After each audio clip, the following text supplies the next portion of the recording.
I'm going to talk today about some work that I did with my student Jenna Marks and developed into her dissertation, and I'm going to talk about developing an intervention to teach students rapid prototyping in order to promote productive learning dispositions around failure and iteration. Okay. So, obviously, students often see failure as a bad thing, right? Often failure can be perceived as an indication of low ability or low intelligence. Right, and of course, failure can be associated with many negative outcomes, like negative emotion, lower intrinsic motivation, lower expectancies of future success, lower self-esteem, and so on. Can you just put the mic a little closer to you? Okay, is that better? Yes. Okay, great. So, lots of bad things associated with failure, but I'm going to argue that failure can be a learning opportunity. I'm going to be careful in saying that I think failure can be a learning opportunity when the goal is to improve. So to learn something, to improve a work product, but not necessarily to perform. So we're not going to be advocating that students should fail a course, for example. And we're really focused on micro failures or mid-task failures that are relatively low stakes. So these are, failing to do a math problem on a whole worksheet of math problems, or failing at the first draft of a paper. And I think failures can be a great learning opportunity when they provide informative feedback, right, or information, as Bob talked about. There is evidence empirically in the literature that failure can enhance learning over successes. And if you look at experts, for example, who are the pinnacle of success, we see that during training, they actually give themselves challenges just beyond their level of ability, which necessitates a certain level of failure, as Bob does for himself as well. And they persist after that failure in their domain of expertise, and they have specific mechanisms for doing that. So failure can be a great learning opportunity. So how can we teach students to learn from these kinds of productive failures? So I look to design thinking actually as an inspiration to design an intervention to teach kids about the value of failure. Design thinking originates in product design. It's basically a process and philosophy that can be used for any kind of creative problem solving. It's been used in many fields such as business, engineering, social entrepreneurship, and so on. And of course, now it's bleeding into K-12 education. I'm going to focus on this part of the process. Let's see if my pointer works, which is the sort of prototype and testing cycle called rapid prototyping. It's one portion of the design thinking process. Essentially what it is you create a design, build it out, test it in some way, reflect on it, and learn from that feedback you receive in the test, and then improve your design in some way. And so what this does is it sort of changes the way we think about solving complex problems, right? So often adults and children come to a complex task thinking that they're going to carefully develop a plan, make progress towards achieving it, and ultimately achieve their goal. But if we look at how people really solve messy, complex problems in the real world, it often looks more like this, right? Where you experience pitfalls along the way, maybe have to completely change your approach or perspective, right? And so rapid prototyping makes this process very explicit, and it incorporates the idea of learning from failure. So in the design world, you often hear this mantra, fail early, fail often, fail forward. And what it essentially means is that failures are a necessary part of design. You can expect to fail, it's normal. And therefore, we should embrace failure because it presents a great learning opportunity, right? They provide useful feedback for improving one's design. And we should risk early failure by jumping in with an early iteration to get some early feedback that can have wide implications for the later path of the design.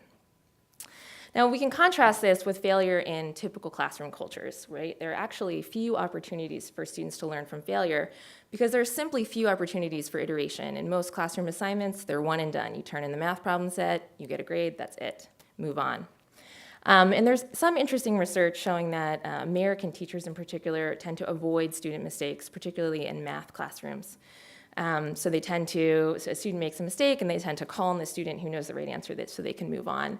And it's been speculated that this is because American teachers are very concerned with protecting students' self-esteem. And then, of course, as I've mentioned earlier, failure is often indicative of low ability, right? So all these kind of negative things surrounding failure in classroom culture.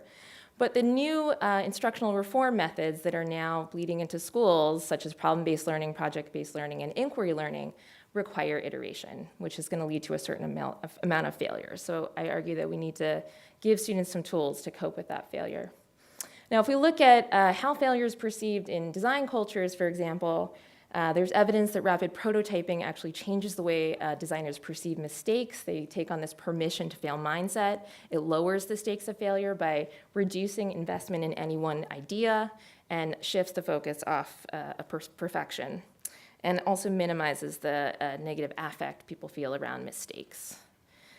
So we set out to ask the question whether a brief intervention in rapid prototyping could foster positive learning dispositions and outcomes.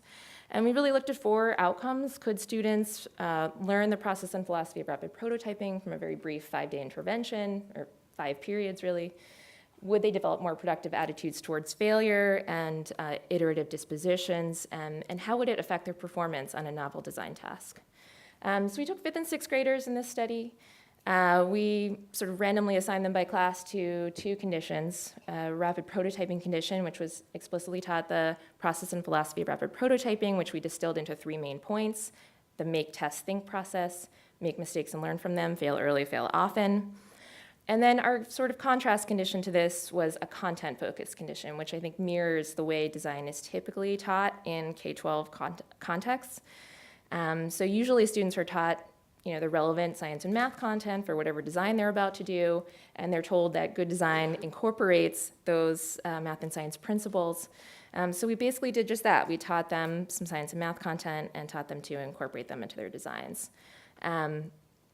And here's kind of what the whole study procedure looked like. Essentially, we started by teaching them their respective processes. They did 2 design challenges, which we scaffolded. And then completed a design brochure explaining what a good designer is and sort of connecting it to their own lives. And then there were several assessments surrounding this. We had pre- and post-tests of design and STEM knowledge, surveys of failure attitudes, and measures of iterative dispositions. And then we gave them a novel design challenge that was completely unscaffolded. That's this boat task. And we looked at their iterative behaviors on that task and how they performed on the task as well. So here are the design challenges that occurred during the intervention. The first one is a drop challenge, where we told students to create a device that would stay in the air as long as possible when you drop it from a certain height. And so the relevant science content here is about air resistance and gravity, which only the content group was taught. And then in the playground challenge, students were supposed to design a playground that would have a maximum fun score, which is essentially determined by a formula of how many devices they have in here and which devices are more fun. And then during this intervention, we enforced either the rapid prototyping design process, so they did 3 make, test, think cycles for each of these challenges, whereas in the content group, they did what is very typical: a single make, a test, and a think. And then later they have this assessment, which is totally unscaffolded, and students do this part individually, where they have to build a boat that will hold the most number of nickels before sinking. So I'm actually, in the interest of time, I'm probably going to just speed through this slide, but essentially students did learn the design process and philosophy that was taught to them.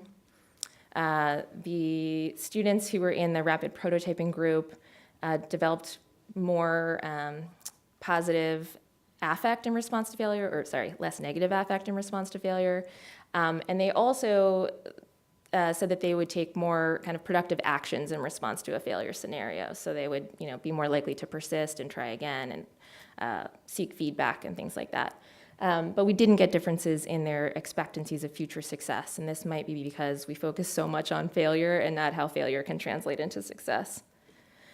We also looked at, during that sort of unscaffolded boat challenge, what did students' iterative behaviors look like? So how early did they do their first test? So were they willing to jump in and try something quickly? And how many iterations did they take overall? And we did see some grade effects here. So the results here are split up by grade. You can see red is the rapid prototyping group, blue is the content group. You can see that for this time to first test, the 6th graders tested much earlier. And then in both grades, they took greater numbers of iterations in the rapid prototyping group. So they did seem to take on this kind of iterative disposition that we were pushing in our intervention in the rapid prototyping group. And then we looked at overall performance. So how many nickels did these boats hold at the very end? And in both grades, we see that the rapid prototyping group wildly outperforms the content focus group. So these iterative behaviors seem to translate to much better performance on the task. And we did do a mediational analysis and found that the condition effects are partially mediated by time to first iteration. So that seems to be a particularly important part of the iterative process.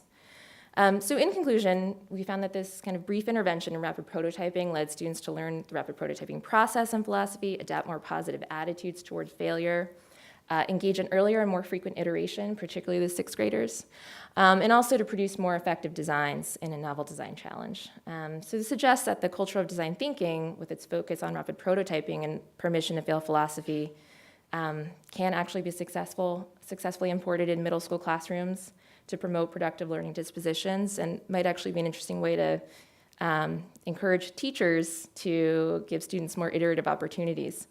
More opportunities to learn from feedback and improve.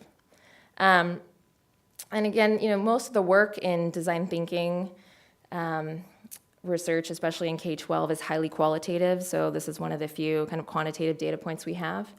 And I should have mentioned this before, but there's a ton of work in design thinking in education that looks at how it can be used to teach content learning, right? Like STEM learning, or 21st century skills like collaboration and even engagement.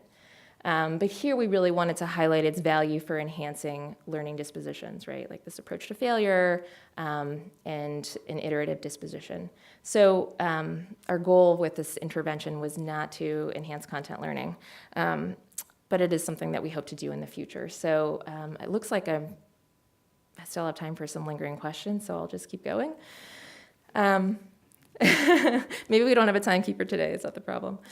I'm good? Okay. Well, I hope I haven't been doing it too quickly. Hopefully you understood the presentation. So anyway, some things that we're looking for in the future is, can we transfer these dispositions of iteration and so forth to non-design tasks? So if we gave students a writing task, for example, would they turn in more drafts? Or, how do we make a bridge to those kinds of activities?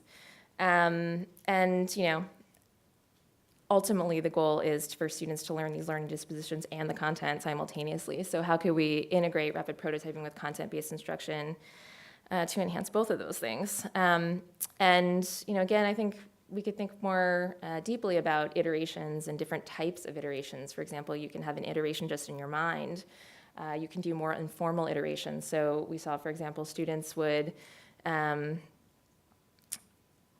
we gave them an initial building task, for example, where they were building a tower. Students would do a kind of an informal iteration where they would just press down on the tower, but not necessarily formally test it with the experimenters. So there are informal iterations like that, more reflective iterations or high-quality iterations. There's lots of different kinds of iterations you can do and look at how that affects performance and learning.